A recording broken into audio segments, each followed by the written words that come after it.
Hello everyone, ఈ వీడియోలో 5th October 2024న ఈనాడు news పేపర్లో పడిన ఎడిటోరియల్ సమ్మరీ తెలుసుకుందాం.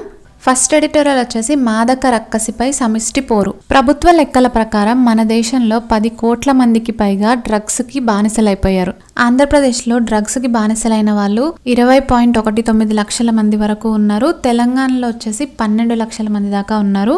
డ్రగ్స్ని కట్టడి చేయడానికి తెలంగాణ ప్రభుత్వం 4 నార్కోటిక్ స్టేషన్స్ని ఏర్పాటు చేసింది.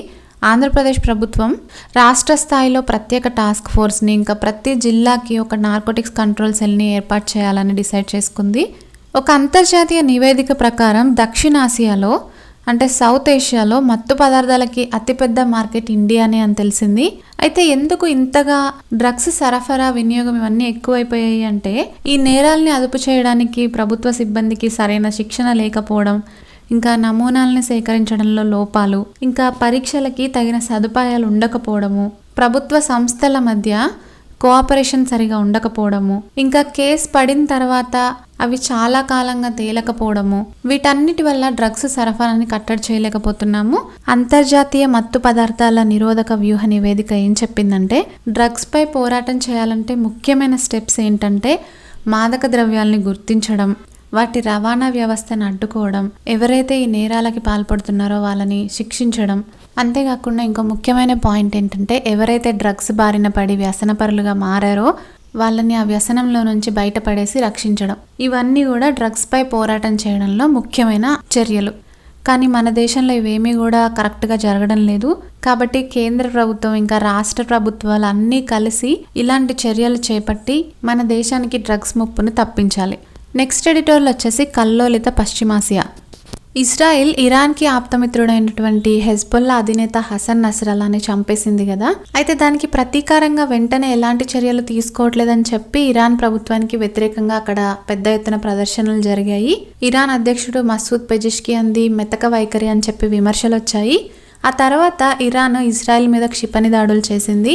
అయితే అది సామాన్య మానవులు ఉండే చోట దాడులు చేయలేదు, కేవలం ఇజ్రాయిల్లోని వైమానిక ఇంకా గూఢచర స్థావరాల మీదనే దాడి చేసింది.